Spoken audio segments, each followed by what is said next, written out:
سڵاو لە ئێوە بینەرانی عزیزمان بێت وەکو هاوکارانیشم ئاماژەیان بەوە کرد ئەمڕۆ لە زانکۆی سلێمانی یەکەمین کۆنفرانسی نێودەوڵەتی ژینگەیی بە ناونیشانی ئیکۆ کوردستانی یەک بەڕێوە دەچێت بەس لە گرنگی و تایبەتمەندی کۆنفرانسەکە و ئەو ئاڵنگاریاناکەی کە ڕوبەڕووی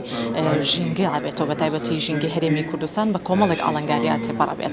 دیارە خۆشبەختانە 41 توێژینەوە لەم کۆنفرانسە ئەخرێتە ڕووکە توێژەران هەم لە ناوخۆی هەرێمی کوردستان و لە عێراق و هەم لە وڵاتانی دەریشەوە بەشداریان کردووە وەک ئێستا ئەیبینن ئێستا کۆنفرانسەکە دەست پێ کردو و پاشکەمێکی تریش بە ئامادەبوونی چەند قسەکەری کە بە توێژینەوەکانیان باز لە ئاڵنگاری و ئەو بابەتاناکەن کە پێویستە بە ژینگەوە دکتۆر سۆران هەمان کابڕێزیان لیژنەی باڵای کۆنفرانسن بە خوشحاڵیەوە هەندێک زانیاری بە ئێمە و بە بینەرانی عزیزیشە ئەبەخشێ دکتۆر سۆران سپاس بە ئامادەبوونت بە خێراتی زۆر سپاس هەر بە سەرەتا لەوە دەست پێ بکەین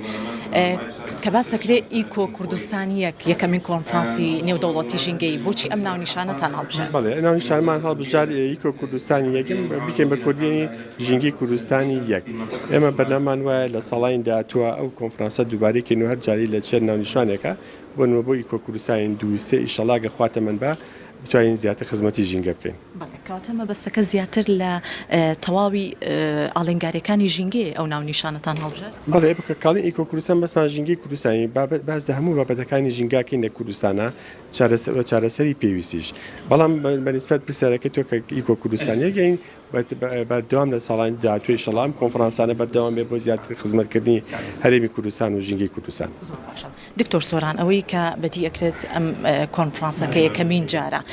باسمان کردووە کە 41 توێژینەوە بەشداریان کردووە ئەو ئاڵنگاریانە چییە کە ئەخرێتە ڕوو گرفتە ژینگەیەکان چییە کە ڕوبەڕووی هەرێمی کوردستانە بێتەوە؟ بێکمان هەرێمی کوردستان وەکو بەشێک لەم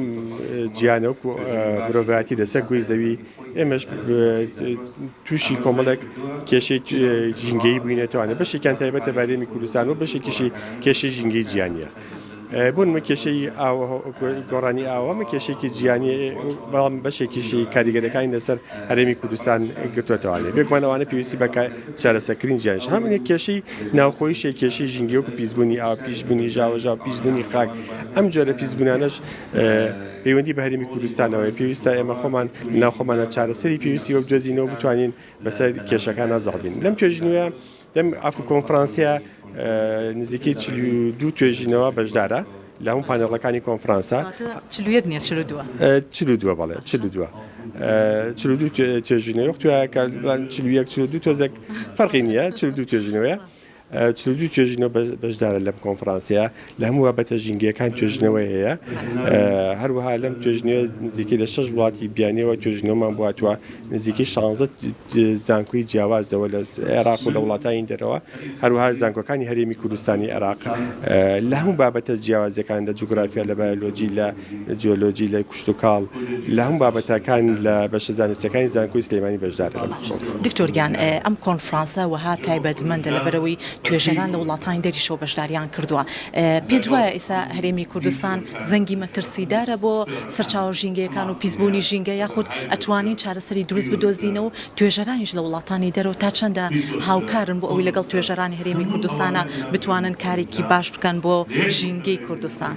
بێگومان هەر پیسبوونێکی ژینگە زەنگی مەترسیدارە ئەگەر چارەسەری نەکەین هەموو کێشێکی ژینگە ئەگەر بچووکیش بە چارەسەری نەکەین و دوو کێشەی گەورە بێت دوای چارەسەرەکەشی گرانتر دەبێت لەبەرەوە هەر کێشێکی ژینگەیە بە پێویستە ئێمە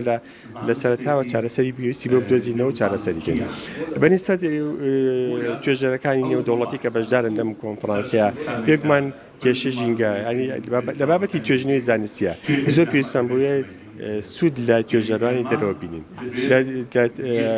تەجروبەی وڵاتانی دراوسێ و وڵاتانی تری وەربگرین بووی بتوانین ئێمەش بەشێکی باشتر خزمەتی ژینگەی کوردستانکەین ئەم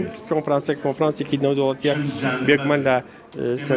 زۆربەی وڵاتانەوە لە بەشێکی لە وڵاتانی دەرەوە مابواتۆ توێژینەوە بێگومان ئەو توێژنانێ مەتوانین سوودیان لێ بکەین بۆی سوودێکی باشی لێ بگەین بۆ ئەوەی تاقیکردنەوەکانیوان لە بواری ژینگە بتوانین ئەمەش لە پاراستنی ژینگەی هەرێمی کوردستانە سوودی دەبینین. دکتۆریان بۆ ئێمە بۆ بینەرانی بخەیتە ڕوو ئەم کۆنفرانسە لە ماوەی 2 ڕۆژە بەڕێوەچێت پێمان بڵێ لە کاتژمێر چەند بۆ چەند ئەو کەسانی کە خوازیاری ئەوە بن بەشداری ئەم کۆنفرانسە بکەن و ئامادە بن. ئەم کۆنفرانسە دوو ڕۆژەخایەنێت ئێمڕۆ ڕۆژی یەکەمی بۆ ڕۆژی یەکشەمە ڕۆژی دووشەمەش بەشدارێت بەدامی ئەمڕۆ ڕۆژی کردنی کۆنفرانسەکەیە قسەکەرە سەرێکەکانی کۆنفرانس قساکەن لە پاش تەواوبوونی پانێڵی قسەکەرەکان سێ پانێڵمانە بێت لە بوارە جیاوازەکانە پانێل پێشکەشەکرێت بۆ ڕۆژی دووشەمەش 6 پانێڵی کەمان هەیە ئەو 6 پانێڵش لە هۆڵەکانی کۆنگرێز لە سەرۆکاتی زانکۆی سلێمانی پێشکەشەکرێت خۆشحاڵین هەچ کەسێک بەشدار بێت لەم کۆنفرانسیە